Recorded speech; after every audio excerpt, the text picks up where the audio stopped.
बात कर लेते हैं डीसीडब्ल्यू लिमिटेड की। क्विकली एनालिसिस देख लेते हैं। चैनल को लाइक एंड सब्सक्राइब करना मत भूलिएगा। तो एज एन डीसीडब्ल्यू में आप देख रहे होगे एक वॉल्यूम अफसोस देखने को मिला। इवन दिन के लाइव सेशन में जब मैं सेशन ले रहा था 1 बजे के अराउंड, तब भी एक कमेंट आया था और वहाँ पे मैंने कहा था कि भाई डीसीडब्ल्यू में मोमेंटम बन रहा है। इस टाइप का कंप्रेशन 2 मोमेंटम देता है, या तो एकदम से सडन नीचे की दिशा में आएगा या ऊपर की दिशा में रहेगा ज़रूर। जिस साइड ट्रेंड जाए उस साइड आप जा सकते हो एज ऑफ, बिकॉज स्टॉक बिल्कुल अपना एज पे था और यहाँ पे कंप्रेशन बिल्डअप हो रहा था। अगर आप नोटिस करते हैं ये इस टाइप का एक कंप्रेशन आया था। जब कभी भी किसी स्टॉक में इस टाइप का कंप्रेशन आता है तो एक मापन को एक वीकनेस भी देखने को मिलती है या फिर ब्रेकआउट में अप ट्रेंड। तो यहाँ पे एज इट इज अपना ऊपर की दिशा में ट्रेंड रहा। ब्रेकआउट जैसे ये जोन का हुआ 97 का, इसमें तेजी रही है। 100 का psychological level the same day sustain करके निकल गया ये वाला। स्टॉक ने वापस से 107 का एक और नया हाई क्रिएट किया। अब यहाँ पे अगर देखें तो एक वेज बनती हुई नजर आ रही है। यहाँ से ये कुछ फॉर्मेशन बनती हुई नजर आ रही है और यहाँ पे स्टॉक में आके थोड़ा स्टेबलाइजेशन हो गया था। तो स्टेबलाइजेशन एज कि स्टॉक के लिए स्टॉक में जो स्ट्रॉन्ग सपोर्ट है वो 92 के करीब है। ये अपना स्ट्रॉन्ग सपोर्ट आता है और ऊपर के लिए आज जो नया हाई है तो एक नई हर्डल फिर से देखने को मिल गई। ये कुछ सेलर्स का एरिया पता चल गया। अब यहाँ से क्या ऊपर जाएगा? अगर ये 105 का सपोर्ट ले रहा है, वापस से कोई पुलबैक आता है 105 अगर सस्टेन कर रहा है इस जोन को, तो फिर बड़ी उम्मीद है कि भाई 105 सस्टेन करता है तो ये 110 115 टारगेट 5-5 पॉइंट के ही रहेंगे। 105 सस्टेन इसलिए क्योंकि साइकोलॉजिकल लेवल जैसे 100 है तो 100 के 5 पॉइंट बाद तक थोड़ा सेल ऑफ रहता है। तो 105 अगर सस्टेन होता है तो 110 115 और फिर 120 के मोमेंटम अपन को देखने को मिल सकते हैं। तो कुछ यही फॉर्मेशन अपनी रहेगी ऊपर के लिए भाई, कि यहाँ तक के लिए अपने कुछ टारगेट्स इस टाइप के अपन को अज्यूमेबल रहेंगे। और यहाँ पे अगर डेली टीएफ देखें तो वापस से अपन को बुलिशनेस देखने को मिल रही है और कूलिंग काफ़ी हो गई है रिसेंट की दौर से।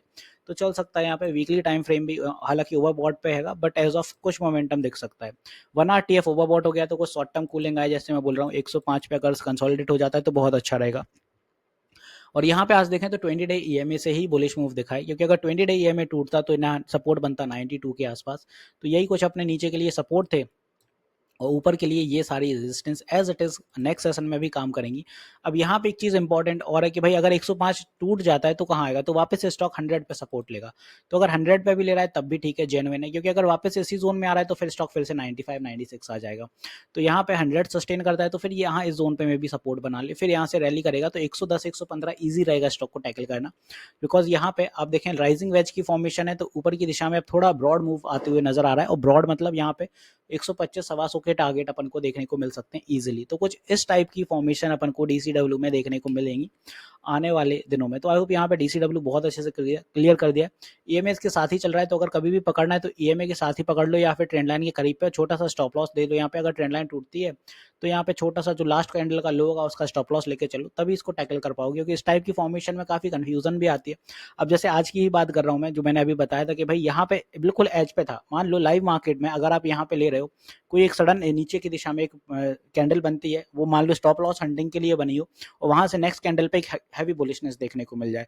हालांकि ये डेली टीएफ है, बट अगर यही 15 मिनट्स पे देखो तो वहां पे एक स्टॉप लॉस हंट करा के वापस से ऊपर चल जाते हैं। इस टाइप की ट्रैपिंग बहुत रहती है, इसीलिए बिल्कुल एज पे था। तो यहाँ पे मोमेंटम तो बनने थे। अब यहाँ पे जो भी समझदार है भाई, उससे मैंने यही कहा था कि ऊपर की दिशा में अगर चलेगा तो आप इस टाइप से इसको टैकल कर सकते हैं। यहाँ पे अगर ये ट्रेंड ले लेते हैं तो यहाँ पे ब्रेकआउट जैसी होता है 97 तो चल सकता है। तो ये ट्रेंड के अकॉर्डिंग चलना होता है। फिर जिस साइड ट्रेंड बुलिश हो रहा था तो चल सकते थे। ये कुछ टारगेट रहे, कुछ इस टाइप की फॉर्मेशन रहेगी। नेक्स्ट सेशन भी अगर पुल बैक पे आपको मिल जाता है तो फिर स्टॉक सही चलेगा। 100 सपोर्ट बनना चाहिए। ओके, इस टाइप से देखिएगा। बल्क क्वांटिटी लेके मत चलना डीसीडब्ल्यू में, थोड़ा सा इसलिए वो क्योंकि ऑलरेडी ओवरबॉट टेरिटरीज में ही ट्रेल कर रहा है। तो जो भी क्वांटिटी है 1/3 लेके चलिए, क्योंकि यहाँ पे बाय एनी मींस कुछ भी पुल बैक आता है तो फिर से सपोर्ट ले लेगा। सपोर्ट छोड़ नहीं रहा है साथ में, सपोर्ट से फिर से बाउंस होगा। तो यहाँ पे वापस से एड ऑन यहाँ कर लेंगे कुछ और यहाँ से रैली करेगा। और जो एक और क्वांटिटी आपकी रहेगी वो बाय एनी मींस अगर ये टूटता है तो नीचे यहाँ कहीं एडिंग के लिए रहेगा। तो इस टाइप से चलिएगा, डीसीडब्ल्यू को बहुत अच्छे से टैकल कर जाएंगे। एक चीज़ और बता दूं, मैं लाइव सेशंस भी लेता हूँ मार्केट आवर में। सुबह 10 बजे और शाम 9 बजे भी लाइव आता हूँ, तो आप अपनी क्वेरी क्लियर कर सकते हैं, लाइव सेशन में इंटरेक्ट कर सकते हैं। यूट्यूब पर स्ट्रीम होता है, फ्री ऑफ कॉस्ट होता है, तो आप ज्वाइन कर सकते हैं। मिलते हैं नेक्स्ट वीडियो में। This is me Shubham Yadav signing off.